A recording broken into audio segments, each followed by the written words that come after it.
जय जगन्नाथ। आशा करुछि आपण माने समस्ते बहुत भलरे थिबे। आजिर भिडियोटी बाट ओषा पूजा विधि। ताले भिडियोटी स्टार्ट करिया पूर्व जो माने मो चैनल को प्रथम देखुछंती ताहले से माने वीडियो तले थे रेड कलर सब्सक्राइब बटन को क्लिक करंतु। पाखरे थे बेल आइकन ऑल ऑप्शन को प्रेस करंतु जहा द्वारा कि मु जे कोनसी वीडियो अपलोड करबी आपण माने सर्वप्रथम देखि परबे।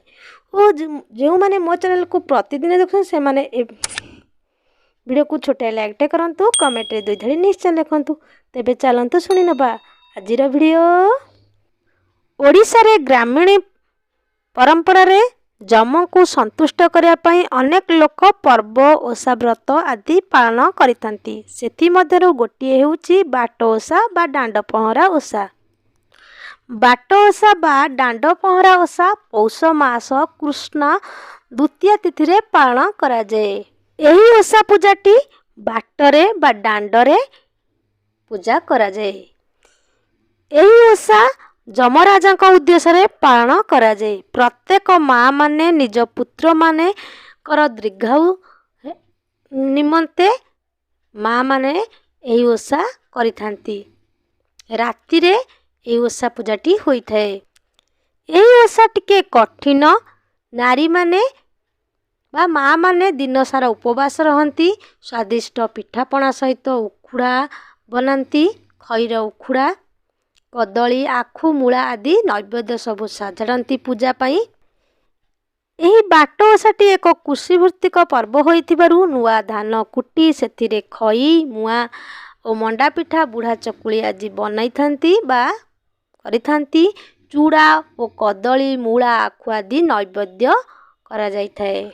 सेथिपाई प्रबाद अछि माता माने निजर संतानर दीर्घायु कामना करी ओषा मंडप रे चतुर्पाश को वज्रमूली रे पहरिया परे सेतिरे संतान मन को झाड़ी थांती।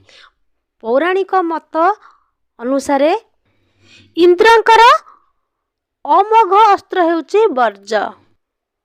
गाँ दांडरे हेउ बा रास्ता रे हेउ गात खोला जाई पंथेई तैयारी करा जाए। से पंथेई को रे गोबर पानी रे लिपा पोछा करी सेतिरे गात थाए। से गात रे कौन हुए ना हलदी पानी रे गुआ को धोई से गात रे रखा जाए। सिंदूर रे सजा जाए से पंथेई को। तापरे फूल रे सजेई दियंती पंथेई को।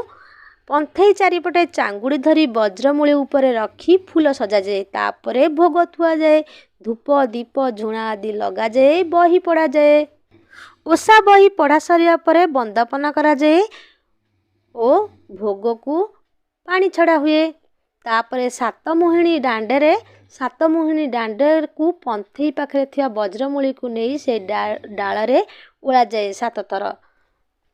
एही बाट ओषा बा डांड पहरा ओषा पंडु पूर्णिमा जीवारे 3 दिन किंबा 7 दिन किंबा 9 दिन रे ए ओषा पूजाटी करा जाए बा ए ओषाटी पड़ी थाए। पूजा अर्चना परे माँ माने निजर संतान मान को दीर्घ जीवन कामना करी जम को स्मरण करथांती बा मुंडिया मारिथांती बा प्रणाम करिथांती।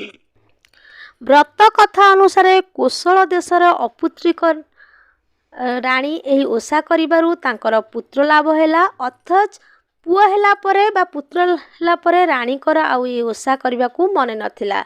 राणी आउ ए ओषा न करिबारु राणी को दंड देया पाई जमराज तांको पुत्र को बा पुओ को अपहरण करि नेले। पुओ पाठ पढ़िया को जाइथिला चाटशाली।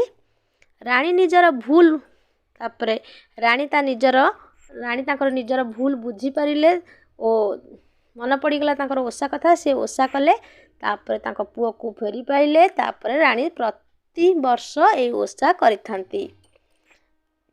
एही ओषा केवल पुत्र प्राप्ति पाई नुहे। एही ओषा आदि निष्ठार सहित करिवे निर्धन धनवान होइथाए। सुखरे कालितपात करे बोली ए व्रतरे उल्लेख अछि। सत्य धर्म और न्यायर देवता हेउचंती धर्म देवता। ताहले आजि पई एतिकी। जदि आपण माने डिटेल्स जानिया पई चाहुचंती ए ओषा पूजा किपरि करा जाए केमिति करा जाए ताहले मु लिंक दे नेछि। आपण माने देखि परिबे इन स्क्रीन रे।